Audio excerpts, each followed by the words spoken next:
ગુજરાતી વ્યાકરણમાં આજનો આપણો ટોપિક છે વિધિ વાક્ય અથવા તો નિષેધ વાક્ય. આપણે દિવસમાં અનેક પ્રકારની વાતો કરતા હોઈએ. કોઈ વાતની આપણે હા કે ના પણ થતી હોય.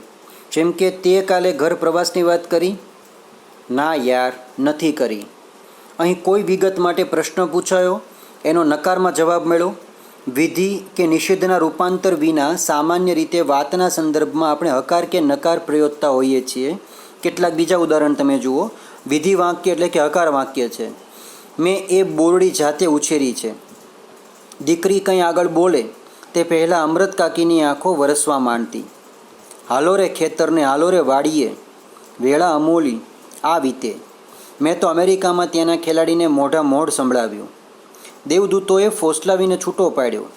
નિષેધ વાક્યમાં એક કાળિયું હજુય પાછું ફેર્યું નહોતું. આમ ચંત્યા કરીએ કાંઈ વળવાનું નથ. પરંતુ ચિંતાજનક બાબત એ હતી કે અહીં ન હતી લોહી માટે વ્યવસ્થા કે ન હતી દર્દીને બેહોશ કરીને એનેસ્થેસિયા આપવાની સુવિધા. એ ભેદભાવ સ્વર્ગમાં ન હોય બાપા. આંખમાંથી આંસુ માય નહીં, બથમાંથી છૂટો જ ન થાય. આ દરેક વાક્ય નિષેધ વાક્ય છે. સામાન્ય રીતે આપણે વાતચીતમાં આવા વાક્યો વાપરતા જોઈએ છીએ, પણ કેટલાક સંજોગોમાં આપણે વિધિ વાક્યને નિષેધમાં અને નકાર ધરાવતા વાક્યને વિધિ વાક્ય તરીકે વાપરીએ છીએ. એના મુખ્ય બે પ્રયોજન છે. એક તો કે વાક્યનો અર્થ બદલવા માટે અને જુદી રીતે અભિવ્યક્તિ સાધવા માટે. આ બંને પ્રયોજનને ઉદાહરણ જોઈએ કે મારા સપનામાં આવ્યા હરી.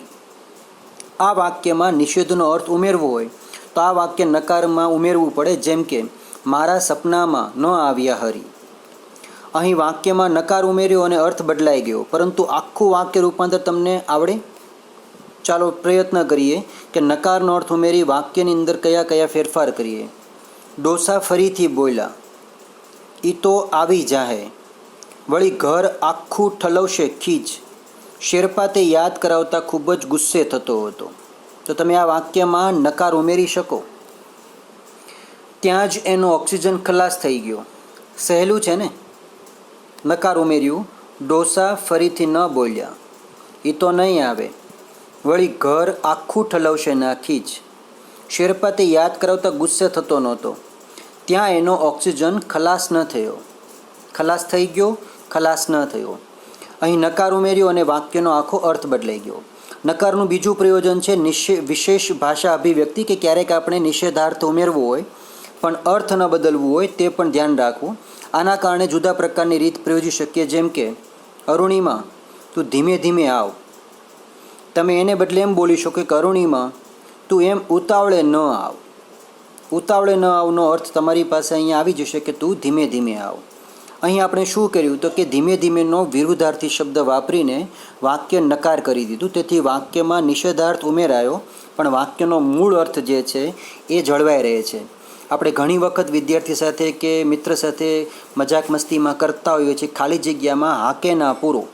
ખાલી જગ્યા મારે મગજ નથી એમાં તમે હા કે ના લખીને મોકલશો તો તમારો જવાબ જે છે તમને હસવું આવશે. તમે હા પાડશો તો પણ મારે મગજ નથી, હા મારે મગજ નથી, ના મારે મગજ નથી. દરેકના અર્થ જે છે એ સરખા થાય છે. બીજા વાક્યો છે જેની અંદર તમે વિરોધી શબ્દ ઉમેરીને વાક્ય નકાર કરી શકો. પગ વગરની વ્યક્તિ માટે પર્વતારોહણ અશક્ય ગણાય. તમે આઘા બેહો. આવરદા બાકી હશે બીજું શું. તેણે પાછા જવું જોઈએ. અરુણિમાને ખ્યાલ હતો કે પોતે કદાચ મૃત્યુ પામશે. તો પગ વગરની વ્યક્તિ માટે પર્વતારોહણ શક્ય ન ગણાય.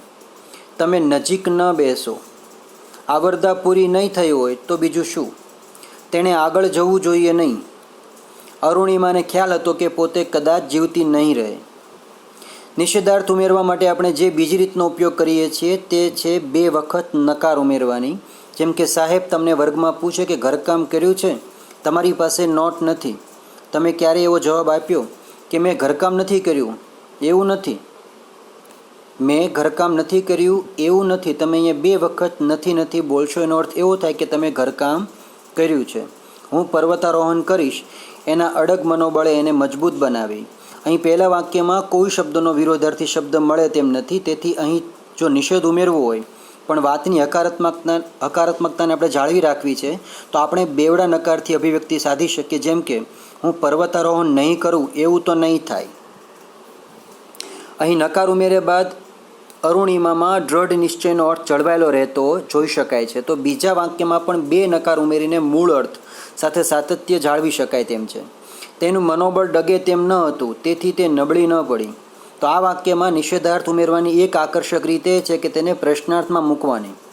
જેમ કે ઈ સ્વર્ગલોકની સોડમ કંઈ અહીં ધૂળલોકમાં આવે. મૌર્ય સારી પઠે તેલવાળા શાક ખાધેલા ને તે ખાણ બાફણા જેવા શાક ચાંથી ભાવે. શું આપણા છોકરા રસ ખાય અને મક્ષિકાના બચ્ચા ભૂખ્યા રહે? દેખીતી રીતે પ્રશ્નાર્થ વાક્ય રચના છે, પરંતુ ખરેખર નિષેધ સૂચવાયેલો છે. ઉપરના વાક્યો વાંચતી વખતે મગજમાં જે વાક્ય ઉપસે છે તે વાક્ય આવા છે કે ઈ સ્વર્ગલોકની સોડમ અહીં ધૂળલોકમાં ન આવે. મૌર્ય સારી પેઠે તેલવાળા શાક ખાધેલા ને તે ખાણ બાફણા જેવા શાક ન જ ભાવે ને. આપણા છોકરા રસ ખાય તો મક્ષિકાના બચ્ચા પણ ભૂખ્યા ન રહે. દરેક વાક્ય પ્રશ્નાર્થ હોવા છતાં નિષેધવાચક છે. નકાર ઉમેર્યા વિના નકારની આ રીત સમજાઈ. આ રીતે કેટલીક સચોટ છે તે તમને તમારા કાવ્ય ગોદ માતની ક્યાં એ કાવ્યમાં તમે જોવા મળશે. કવિ ચંદ્રકાંત શેઠ માની ગોદનું મહત્ત્વ સમજાવવા માટે માગે છે. તે એટલે કહે છે કે દુનિયામાં બધું જ મળશે, પણ ગોદ માતની ક્યાં, અર્થાત માની ગોદ નહીં મળે. 2 અંતરા જોઈએ. નકાર ઉમેર્યા પછી છત મળશે ને છત્તર મળશે. ગોદ માતની ક્યાં. શયનખંડને શૈયા મળશે. સોળ માતની ક્યાં. સૂર તાલને સંગીત મળશે. ટહુકો માનો ક્યાં. અહીં નકાર નથી, પરંતુ પ્રશ્નાર્થ મૂકીને વાક્ય આખું નકાર બનાવી દીધું છે, અને તેના કારણે કાવ્ય જે છે આપણને વધુ આસ્વાદ બને છે. વિધિ વાક્યમાંથી જે રીતે નિષેધ વાક્યમાં રૂપાંતર કર્યું તેવી જ રીતે નિષેધ વાક્યમાંથી વિધિ વાક્યમાં પણ રૂપાંતર કરી શકાય. જેમ કે તમે ઉદાહરણ જુઓ. આ એટલે તો મારે પાછા નહોતું આવવું. મારાથી કશું અજાણ્યું નથી બાબુરાજ. જિંદગીમાં આવી સોનેરી તક ફરી મળતી નથી. એક મધ્યમ વર્ગીય છોકરી ધારે તો શું ન કરી શકે. એ મૂંગી છે પણ કંઈ બહેરી નથી. તો આ વાક્ય તમે જુઓ. આ એટલે તો મારે પાછા નહોતું આવું, તો એનું વાક્ય બની ગયું આ એટલે તો મારે ત્યાં રહેવું હતું. વિરુદ્ધાર્થ. હું આ બધું જાણું છું બાબુરાજ.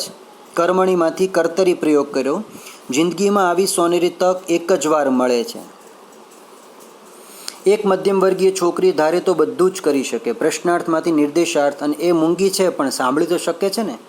તો તમે વાક્ય રૂપાંતર કરતાં આવડે જ છે. જરૂરી છે કે તમે તમારી રજૂઆતને વધુ સચોટ બનાવવા માટે યોગ્ય રૂપાંતરનો પ્રયોગ કરો. તમારા નિબંધ, અર્થ વિસ્તાર આદિમાં આવા રૂપાંતરણથી સર્જનાત્મકતામાં વધારો કરી શકાય. જેમ કે ઉદ્યમે જ તથા કાર્યો નહીં માત્ર મનોરથે, સૂતેલા સિંહને મુખે પ્રવેશે મૃગ ના ભૂલે. પંક્તિનો અર્થ વિસ્તાર કરવાનો હોય અને તમે એમ લખો કે સૂતેલા સિંહના મુખમાં મૃગ ભૂલથી પણ પ્રવેશ ન કરે, અને તમે એમ લખો કે સૂતેલા સિંહના મુખમાં મૃગ ભૂલથી પણ પ્રવેશ કરે ખરું. આ બધો અભ્યાસ આખરે તમારી ભાષાની અસરકારકતા અને સચોટતા વધારવા માટે છે. એટલે તમે આ રીતે ભાષા પ્રયોજશો ને તો તમને ચોક્કસ ખ્યાલ આવશે કે ગુજરાતીની અંદર તમારા માર્ક જે છે એ આપોઆપ વધી જશે. સતત વાંચન લેખન કરશો. જોડણી ભૂલ જે છે ખાસ ધ્યાન રાખવાની. અને આજના વિડીયોની અંદર જે આવેલા મુદ્દા છે, આવરી લીધેલા મુદ્દા છે, એ તમામ મુદ્દા તમારે પાઠ્યપુસ્તક જેમની પાસે છે તે લોકોએ ફરજિયાત સારા અક્ષર ગુજરાતીમાં નોટબુકમાં લખી લેવાનું છે.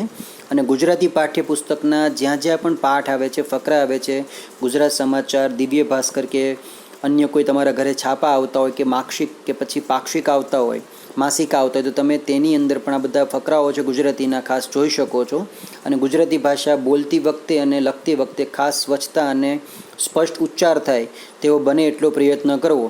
બની શકે કદાચ કે આજના વિડીયોમાં મારાથી ઘણી બધી શાબ્દિક ભૂલ થઈ છે, તો આપે તે ભૂલને ધ્યાનમાં લેવાની છે. અને ભૂલ સાંભળતી વખતે તરત તમને ખ્યાલ આવવો જોઈએ કે આ જગ્યાએ ઉચ્ચાર જે છે એ થોડોક એવો બદલાઈ ગયો છે, તો આ વસ્તુ તમારે ન કરવી જોઈએ. ગુજરાતી ભાષામાં ઉચ્ચાર તમે જેટલો સ્પષ્ટ કરશો અને બોલચાલમાં તમે જેટલું વ્યાકરણ સુધારશો એટલું તમે શાળા કક્ષાએ અથવા જિલ્લા કક્ષાએ કે તાલુકા કક્ષાએ તમે વક્તૃત્વ સ્પર્ધામાં, નિબંધ સ્પર્ધામાં, સુલેખન સ્પર્ધામાં અથવા તો જાહેર જગ્યાએ ક્યાંય પણ બોલવાનું થાય તો તમે વ્યવસ્થિત રીતે સ્પષ્ટ રીતે બોલી શકશો.